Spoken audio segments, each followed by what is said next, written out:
लेकिन सुशील कुमार मोदी जी ये बताएं क्यों नहीं रहे कि जब आप डिप्टी सीएम थे और नीतीश कुमार मुख्यमंत्री थे तो आप दोनों ने मिलकर कितने स्वर्ण वोटरों को आपने तोड़ा, किसने स्वर्ण नेताओं के आपने टिकट बर्बाद किया, भविष्य बर्बाद किया, ये सुशील कुमार मोदी क्यों नहीं बताते हैं? सुशील कुमार मोदी को अपना कोई हैसियत तो है नहीं, सुशील कुमार मोदी का समाज भी इनको वोट नहीं देता है, लेकिन वो सब भकोसने का काम किया, चूड़ा को चूड़ा समझ के खाए नहीं। अब हमें 2024 और 25 के चुनाव का इंतजार है। 2024 और 25 के चुनाव में हम इस बात का इंतजार कर रहे हैं कि Jahanabad seat, Pataliputra Lok Sabha seat, Motihari seat, Ghosi Vidhan Sabha की सीट, मुजफ्फरपुर की सीट, जो हमारी खोई हुई सीट है, अगर उसको दही देने की बात करेगा तो हम दही के साथ हैं, या सही देने की बात करेगा तो हम सही के साथ हैं। अब सुशील कुमार मोदी को यह बोलना पड़ रहा है कि भूमिहार ब्राह्मणों को भाजपा ने इज्जत दिया। शायद सुशील कुमार मोदी को इतिहास पता नहीं है कि भाजपा को भूमिहार ब्राह्मणों नहीं बनाया, तो अब हमको इज्जत क्या दिए? अरे अगर हम लोग आज भारतीय जनता पार्टी को नहीं बनाए होते तो आज सुशील कुमार मोदी किसी न किसी दुकान खोल के चूड़ा और बिस्कुट बेचते होते।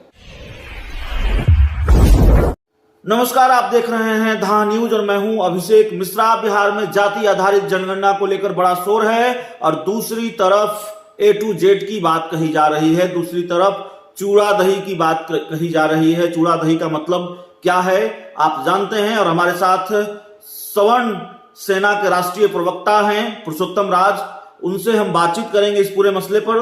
शायद आप पूरी तरह से समझ जाएंगे कि चूड़ा दही का मतलब क्या है और चूड़ा दही मीठा है या खट्टा है, तो इस पर हम बातचीत करेंगे। पुरुषोत्तम जी, इंटरव्यू की शुरुआत इसे जाति आधारित जनगणना पर बाद में आते हैं।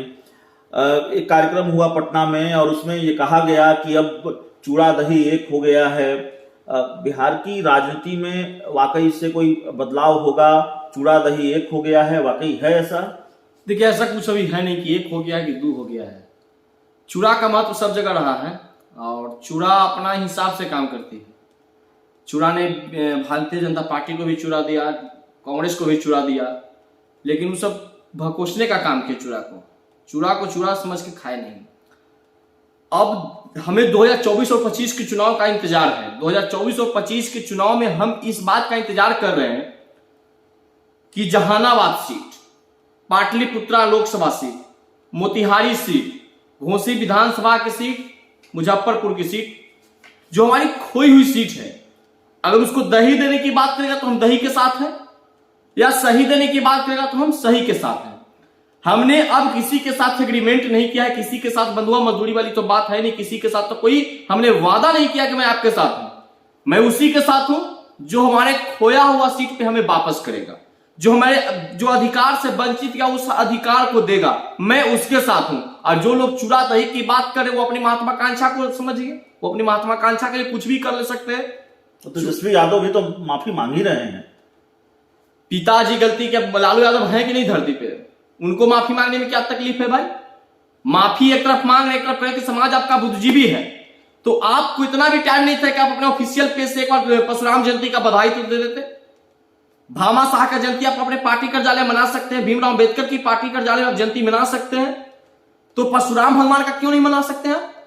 मनाते ना आप। हमारे यहाँ कार्यक्रम में आके हम ही से माफी मांग रहे हैं और हमको बुद्धिजीवी करके तबराका मार रहे हैं।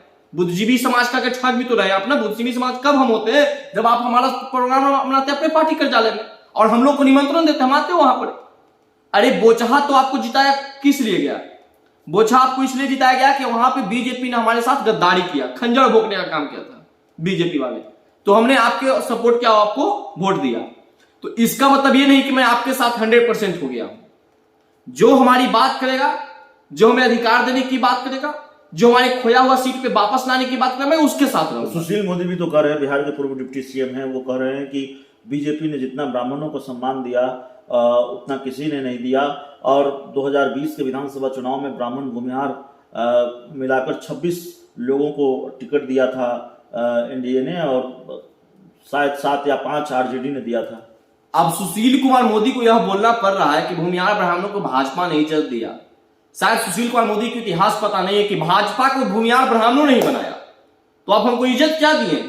अरे अगर हम लोग आज भारतीय जनता पार्टी को नहीं बनाए होते तो आज सुशील कुमार मोदी किसी न किसी दुकान खोल के चूड़ा और बिस्कुट बेचते होते।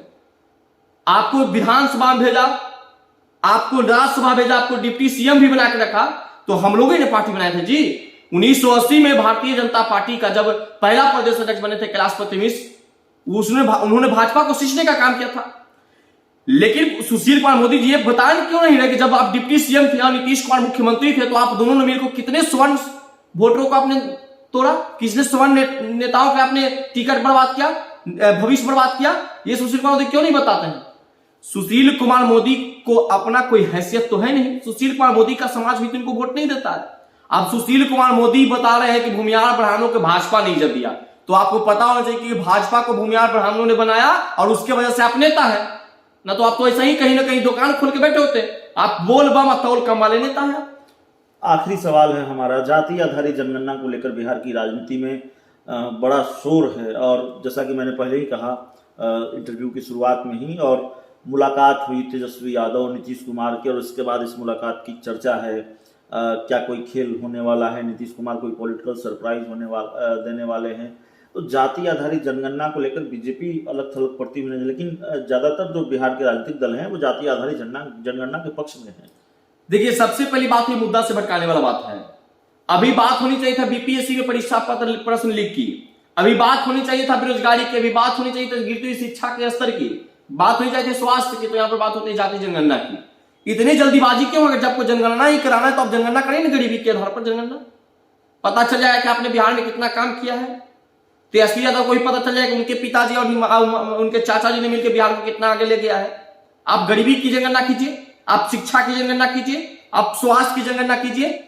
तो ये जनगणना न करा आप जातीय जनगणना की बात करें, आप बात करें, आप एक समझ गए खेला की बात कर रहे हैं। तो नीतीश कुमार जी का एक्सपीरियंस रहा खेला खेलने में रहा है। ये एक बैसाखी वाली पार्टी है जदयू, और ये नीतीश कुमार जी बैसाखी, इनका जब बैसाखी टूटता है तो दूसरे बैसाखी खरीदने की तैयारी में लग जाते हैं। अब भारतीय जनता पार्टी मजबूत स्थिति में बिहार में है, इनसे आगे बड़ी पार्टी की भूमिका में हुआ है, तो अब इनको खंजर भोग रहे होंगे अंदर से, तो ये बलबड़ा के भाग रहे, कभी अपना आवास बदल रहे हैं, तो कभी तेजस्वी यादव से मिल रहे हैं, तो कभी इफ्तार पार्टी की राजनीति की रफ्तार कर रहे हैं। तो इससे कयास ये लग सकता ही है कि तो खेला होगा ही।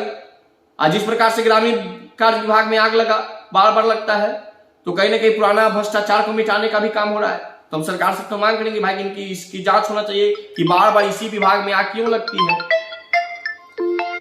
तो चलिए, हम पुरुषोत्तम राज जी से बात कर रहे थे, और जाति आधारित जनगणना या किसी खास जातियों को लेकर, जातियों के समीकरणों को लेकर बिहार की राजनीति में एक गहमागहमी है, और नाराजगी बोचहां उपचुनाव के बाद जो सामने आई है कथित रूप से किसी जातियों की, या फिर जिन जाति की हम बात कर रहे थे, ब्राह्मण हो, भूमिहार हो, उनको चूड़ा दही बताया जा रहा है। तेजस्वी यादव की तरफ से चूड़ा दही का एक होना बताया जा रहा है आरजेडी की तरफ से। तो कई तरह की बातें हैं जिसको लेकर बिहार की राजनीति पिछले कई दिनों से गर्म है, और इस पर हमने बात की स्वर्ण सेना के राष्ट्रीय प्रवक्ता पुरुषोत्तम राज से। तो इस इंटरव्यू में इतना ही, और ये सारी चीजें बिहार की राजनीति को प्रभावित कर रही हैं, इसलिए बातचीत जरूरी थी। उम्मीद है आपको ये इंटरव्यू पसंद आया होगा। बहुत बहुत धन्यवाद।